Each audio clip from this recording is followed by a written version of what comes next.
Halo, selamat malam, teman-teman. Kembali lagi bersama saya Johan di channel Bang Johan. Baik teman-teman, selamat datang kembali. Uh, saya doakan semoga sahabat-sahabatku dalam keadaan sehat walafiat serta dimudahkan uh, dalam mencari rezeki. Amin.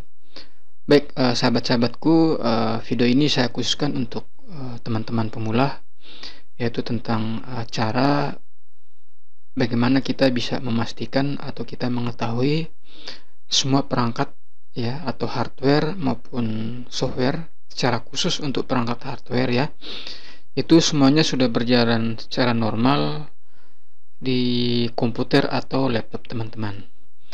Nah, sahabat-sahabat, sebelum kita lebih lanjut ke video-video tutorial dan pembahasan yang penting pada video kali ini, sahabat-sahabat jangan lupa untuk klik like dan subscribe channel ini. Dengan teman-teman subscribe itu sangat membantu kami dan tim untuk lebih memotivasi kami dalam memberikan materi-materi edukasi seputar komputer, laptop, dan teknologi. Baik teman-teman, langsung mari kita fokuskan kembali ke topik pembahasan kita pada video kali ini.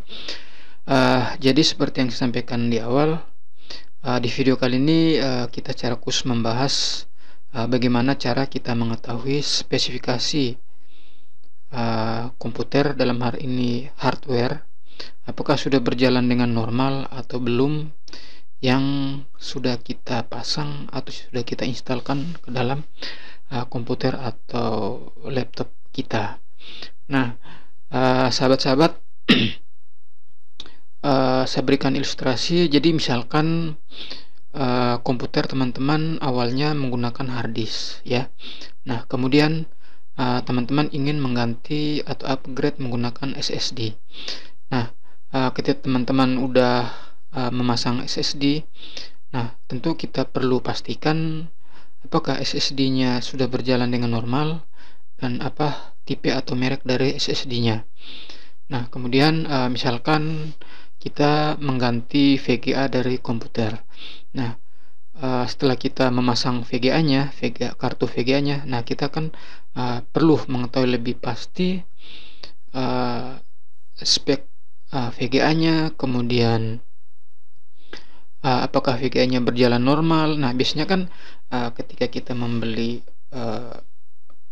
part-part komputer atau laptop secara online kan kita bisa mengetahui spesifikasi secara lengkap, yaitu ketika kita udah memasang dan kita mengecek ya menggunakan aplikasi pihak ketiga, sehingga ketika ada ketidaksesuaian antara apa yang ditawarkan atau dijual di toko online, kita bisa melakukan komplain. Nah, kemudian misalkan kita menambah kepingan memori ya. Misalkan di awalnya komputer atau laptop teman-teman hanya terpasang satu keping RAM atau memori, misalkan yang 1 GB atau 2 GB. Kemudian teman-teman membeli memori tambahan, memori card. Teman-teman pasangkan di komputer atau laptop teman-teman. Nah, bagaimana kita bisa mengetahui bahwa RAM yang keping kedua sudah terpasang dengan baik dan kita bisa mengetahui berapa total RAM atau memori yang udah terpakai oleh komputer atau PC kita. Nah, untuk mengetahui itu semua, pada tutorial kali ini kita tentu menggunakan suatu aplikasi pihak ketiga. Nah, untuk aplikasi ini cukup atau sangat powerful ya, dan mungkin teman-teman sudah mengetahuinya. Namun untuk teman-teman pemula mungkin ini adalah hal baru. Oke, maka mari kita simak bersama apa yang saya sampaikan pada video ini. Oke, teman-teman. Jadi untuk teman-teman yang belum mengetahui aplikasinya, jadi di sini saya menggunakan aplikasi CPU Z ya, atau CPU ID CPU Z. Nah, bentuknya kecil seperti ini ya, Nah, untuk teman-teman yang belum memiliki aplikasi ini, teman-teman bisa searching di Google ya. Nah, teman-teman bisa searching di Google misalkan CPU Z ya. Nah, Setelah dia ada paling atas, di sini teman-teman bisa klik, kemudian teman-teman bisa download ya. Nah, kita tunggu tombol downloadnya muncul. Nah, di sini teman-teman ketika download CPU Z, teman-teman harus sesuaikan dengan tipe Windows teman-teman.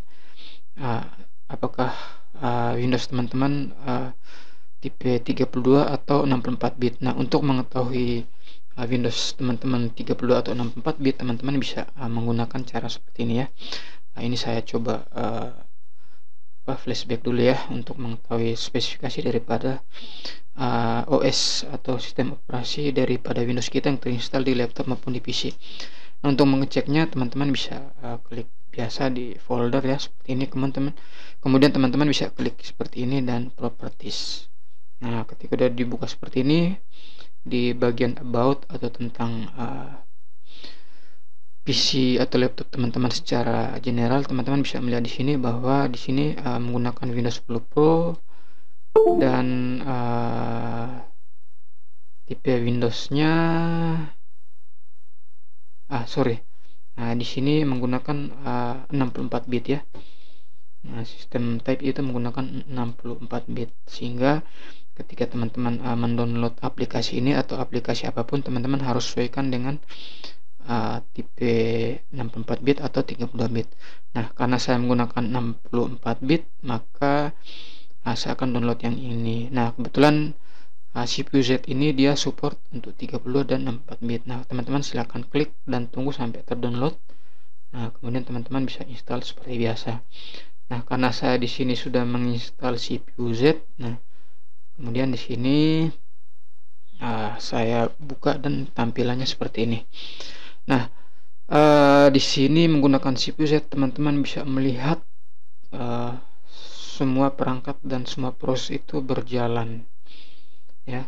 Nah, teman-teman kemarin kebetulan saya menambah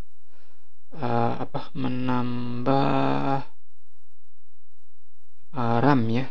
Saya menambah SSD ya. Nah, jadi kemarin saya menambah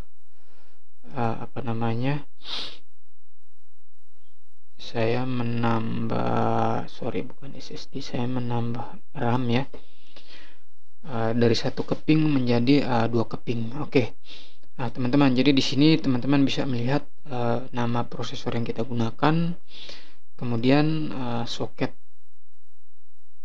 prosesor ini menggunakan soket AM4. Nah, ini penting ya teman-teman, penting sekali masalah soket. Jadi ketika motherboard teman-teman rusak ya, maka teman-teman ketika akan mengganti motherboard ya, teman-teman harus menyesuaikan motherboard itu menggunakan soket berapa. Nah, di sini sehingga matching sama prosesor yang teman-teman punya. Nah, di sini saya AMD Alton 200 G itu menggunakan motherboard soket AM4 ya.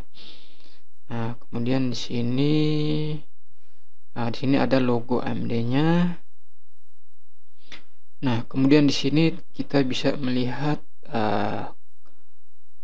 core speed-nya ya, core speed, terus boost speed. Nah, kira-kira seperti itu ya. Nah, selain CPU, kita juga bisa melihat merek dari motherboard. Nah, jadi saya menggunakan motherboard ASRock, modelnya A320 MHDV. Nah, teman-teman, kebetulan komputer saya ini usianya sudah 5 tahun ya, dan dulu saya membeli atau merakit sendiri menggunakan prosesor AMD dan sudah built-in atau sudah sepaket dengan GPU-nya. GPU-nya tadi menggunakan AMD Radeon Vega 3 grafik. Kemudian motherboard di sini teman-teman bisa melihat tipe motherboard. Nah, kemudian untuk grafik interface di sini dia menggunakan PCI Express 3.0. Nah, ini penting ya. Ketika teman-teman ingin menambah eksternal VGA eksternal, maka VGA eksternal itu harus support PCI Express 3.0. Nah, ini sangat penting sekali ya. Jadi sebelum teman-teman memutuskan untuk membeli Vega eksternal, teman-teman harus melihat PCI Express-nya, slotnya itu menggunakan slot apa. Itu di sini menggunakan slot PCI Express 3.0 sehingga teman-teman tidak salah beli dan bisa jadi mubazir. Oke, kira-kira seperti itu ya. Nah, kemudian yang berikut untuk memori. Nah, untuk memori di sini juga penting ya teman-teman ya. Hubungannya dengan apa? Nah, jadi biasanya kan kalau kita beli memori tambahan ya, memori tambahan kan kita harus beli misalkan yang DDR4 atau DDR3. Nah, jadi ketika misalkan kita menjalankan komputer kita seperti sekarang ini, kita sudah mengetahui bahwa tipe memori yang disupport oleh motherboard ini adalah tipe DDR4. Nah, ini sangat penting dan jangan sampai teman-teman salah membeli tipe memori. Teman-teman bisa melihat bahwa di sini motherboard ini support untuk tipe memori itu DDR4 ya. Jangan salah, jangan sampai teman-teman membeli memori tipe DDR3. Nah, kemudian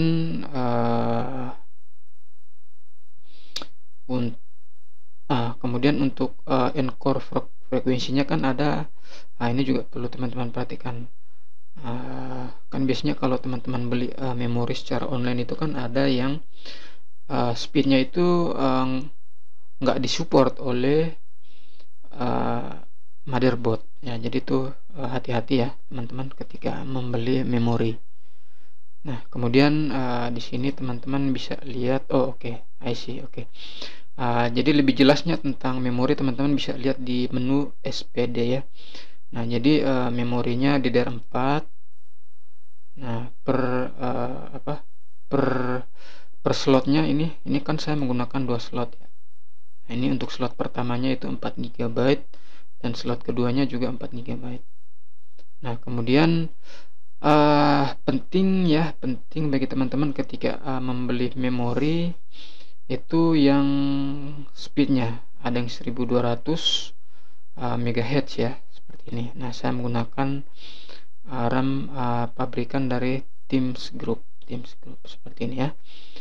Nah, kita perlu cek motherboard untuk memorinya, dia support BIOS chipset. Oke, memori. Jadi di sini ya, sepertinya di sini di SPD. Jadi ketika teman-teman membeli memori tambahan untuk slot kedua, jadi di motherboard saya ini hanya support sampai dengan 2 slot memori. Kemudian di sini teman-teman bisa lihat untuk max bandwidth-nya.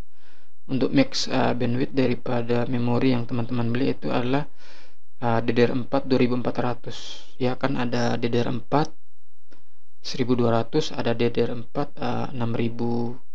Kan ada, kita bisa searching di Google ya, tipe memori DDR4 ya, kita bisa lihat ya. Nah, itu ada yang 2000. Di sini DDR4 ini mendukung kecepatan itu mulai dari 2133 MHz hingga 4266 MHz. Nah, di sini kita bisa lihat ya sahabat-sahabatku. Di sini dia support dari 2400 ya. Nah, jadi ketika teman-teman ingin membeli memori yang disupport oleh motherboard, teman-teman harus perhatikan ini DDR4 ya, DDR4. Kemudian speednya yang 2400. Jadi kalau misalkan teman-teman beli yang 4266 MHz, maka itu nggak support ya. Itu nggak disupport oleh motherboard ya. Jadi teman-teman harus melihat dulu spesifikasi yang ada di sini. Kemudian untuk grafiknya, teman-teman bisa lihat di sini. Saya menggunakan grafik bawaan dari prosesornya ya, yang udah sepaket. Jadi belum menggunakan kartu grafis eksternal. Nah, seperti ini ya teman-teman ya. Nah, untuk RAM daripada grafik ini yaitu sebesar 2 GB. Nah, ini cara lengkapnya kita melihat spesifikasi komputer atau laptop kita secara detail dan secara lengkap ya. Nah, ada cara yang sederhana, bukan menggunakan aplikasi pihak ketiga, namun disitu tidak menjelaskan detail dari semua perangkat yang ada di komputer kita. Nah, itu namanya DX Diak ya.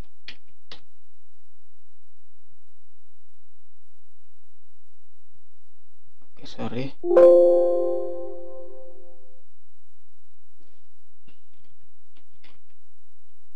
Oke.